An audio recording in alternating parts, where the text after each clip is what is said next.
Hi, I am Shivani Agarwal and you are watching my YouTube expression students club. हमारा आज का video physical education के BF, BCom, BSc, BSc agriculture के first year के students के लिए है। मैंने पिछली वीडियो में 2019 के 1 से 25 क्वेश्चन का आंसर दिया था। इसमें 26 से 50 तक के क्वेश्चंस का आंसर दे रहे हैं। चलिए शुरू करते हैं। मनोशारीरिक सद्गुणों युक्त सक्षम व्यक्ति ही सबल आत्मा का स्वामी बन सकता है, यह कथन है। तो यह कथन राधा कृष्णन जी का है। अगला क्वेश्चन है, संक्रामक रोग है, तो इसमें एड्स, मलेरिया, चेचक, उपरोक्त सभी। देखिए इसमें क्वेश्चन ये थोड़ा सा गलत है। एड्स संक्रामक होता है, चेचक संक्रामक होता है, लेकिन मलेरिया जो है वो संक्रामक नहीं होता है। लेकिन जबकि इन्होंने उपरोक्त सभी दे रखा है तो हमें फिर उपरोक्त सभी पर ही लगाना पड़ेगा। अगला है, एड्स का पूरा नाम है, इन्होंने कोई भी नाम ठीक से नहीं दिया है, इसलिए उपरोक्त में से कोई नहीं है। एड्स का सही नाम है एक्वायर्ड इम्यून डिफिशियंसी सिंड्रोम। आइए आगे बढ़ते हैं। एड्स विषाणु फैलते हैं। पहला ऑप्शन है संक्रमित सुई के प्रयोग से, दूसरा है असुरक्षित यौन संबंध से, तीसरा है एचआईवी संक्रमित रक्त ग्रहण करने से। तो ये जो एड्स के विषाणु हैं वो तीनों ही प्रकार से फैलते हैं, तो उपरोक्त सभी इसका सही ऑप्शन है। स्वास्थ्य शिक्षण के स्रोत हैं विद्यालय, परिवार, शिक्षक, उपरोक्त सभी। तो स्वास्थ्य शिक्षण के अंतर्गत विद्यालय भी स्वास्थ्य शिक्षण सिखाते हैं, परिवार भी हेल्थ के बारे में जागरूक करते हैं, और हमारे टीचर्स, क्योंकि विद्यालय में टीचर्स और विद्यालय तो एक दूसरे के कॉम्प्लीमेंट्री हैं ही। तो तीनों ही ऑप्शन जो हैं सुटेबल हैं, तो चौथा ऑप्शन उपरोक्त सभी पर निशान लगाएंगे। स्वास्थ्य शिक्षा संबंधित है मानसिक स्वास्थ्य से, सामाजिक स्वास्थ्य से, शारीरिक स्वास्थ्य से और उपरोक्त सभी। तो देखिए स्वास्थ्य शिक्षा जो है वो अगर आप स्वस्थ होंगे तो आपका मानसिक मानसिक स्तर भी अच्छा होगा, शारीरिक स्वास्थ्य तो होगा ही होगा, और जब आप सही से काम करेंगे तो समाज में भी आप अपने सामाजिक स्वास्थ्य को भी बनाएंगे, तो सामाजिक स्वास्थ्य का संबंध भी है। तो उपरोक्त सभी जो ऑप्शन है वो सही है। अगला क्वेश्चन है, अनुकूल स्वास्थ्य हेतु क्या करना चाहिए? स्वादिष्ट भोजन करना चाहिए, अधिक भोजन करना चाहिए, या फिर संतुलित भोजन करना चाहिए? तो हम बताना चाहेंगे कि अनुकूल स्वास्थ्य के लिए ना तो स्वादिष्ट भोजन करना चाहिए, ना ही अधिक भोजन करना चाहिए, बल्कि अनुकूल स्वास्थ्य हेतु संतुलित भोजन करना चाहिए। संतुलित आहार में सर्वाधिक महत्वपूर्ण है, देखिए इसमें प्रोटीन सर्वाधिक महत्वपूर्ण है। उसका कारण यह है कि प्रोटीन जो है हमें ऊर्जा देता है और हमारा विकास और वृद्धि में सहायक होता है। शरीर में प्रोटीन के क्या कार्य हैं? मानसिक विकास करना, ऊर्जा शक्ति का उत्पादन करना, शारीरिक विकास करना, या उपरोक्त सभी।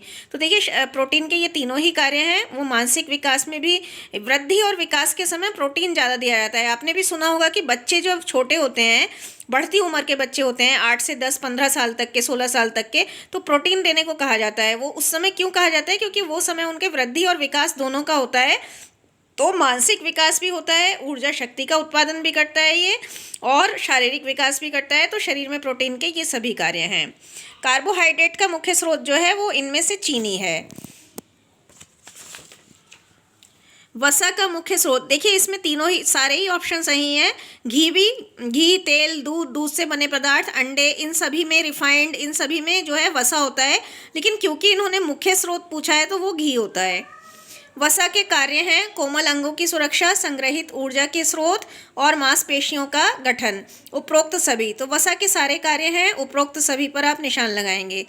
कैल्शियम प्राप्ति का सर्वोत्तम स्रोत है दूध, अंडा, शलजम, उपरोक्त में से कोई नहीं। तो कैल्शियम प्राप्ति का सबसे सर्वोत्तम स्रोत जो है वो दूध है,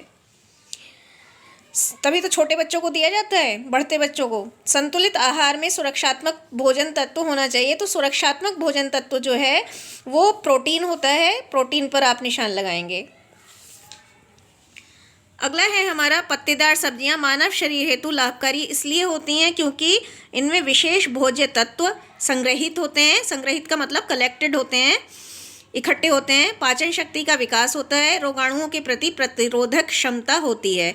तो देखिए पत्तेदार सब्जियां जो हैं इनमें विशेष भोज्य तत्व भी संग्रहित होते हैं। पत्तेदार सब्जियों से पाचन शक्ति भी अच्छी होती है, हाजमा भी अच्छा होता है, और पत्तेदार सब्जियां जो हैं वो हमें रोगाणुओं से लड़ने के लिए इम्यूनिटी पावर, रोग प्रतिरोधक क्षमता देती हैं। तो उपरोक्त सभी इसमें सही ऑप्शन है। विटामिन के का प्रमुख कार्य, ये बहुत इंपॉर्टेंट क्वेश्चन है, रक्त का थक्का जमना। मैं यहाँ आपको ये भी बताना चाहूँगी कि जो ब्रेन हैमरेज होता है उसमें जो वो क्यों होता है, वो भी विटामिन के की कमी से होता है। अगला है दोनों ही क्वेश्चन बहुत अच्छे हैं। अगला है मधुमेह की रोकथाम का उपाय है संतुलित आहार, उचित व्यायाम, ए तथा बी दोनों, उपरोक्त सभी। देखिए इसमें इन्होंने कितना कंफ्यूज करने की कोशिश की है कि ए तथा बी दोनों और उपरोक्त सभी भी कर दिया। तो देखिए ये जो है संतुलित आहार की भी ज़रूरत होती है, उचित व्यायाम की भी ज़रूरत होती है, ए तथा बी दोनों हैं, और उपरोक्त सभी, तो उपरोक्त सभी पर निशान लगा दीजिएगा।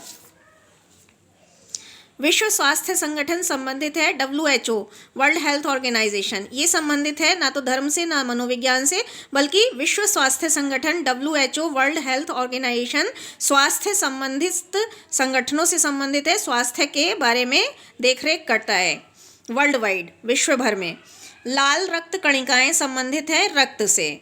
अगला है H2O सूत्र संबंधित है जल से। तो आज का वीडियो यहीं ख़त्म करते हैं। 51 से 75 तक अगले वीडियो में तुरंत भेज रहे हैं। अभी आप यही देखिए, आपका एग्ज़ाम है 10 मार्च को, अप्रैल को। इसे बहुत अच्छे से देखिए। All the best. प्लीज़ अगर आपको वीडियो अच्छा लगा हो तो share the video with the other students of your community. Please subscribe the channel. Happy learning. Bye bye.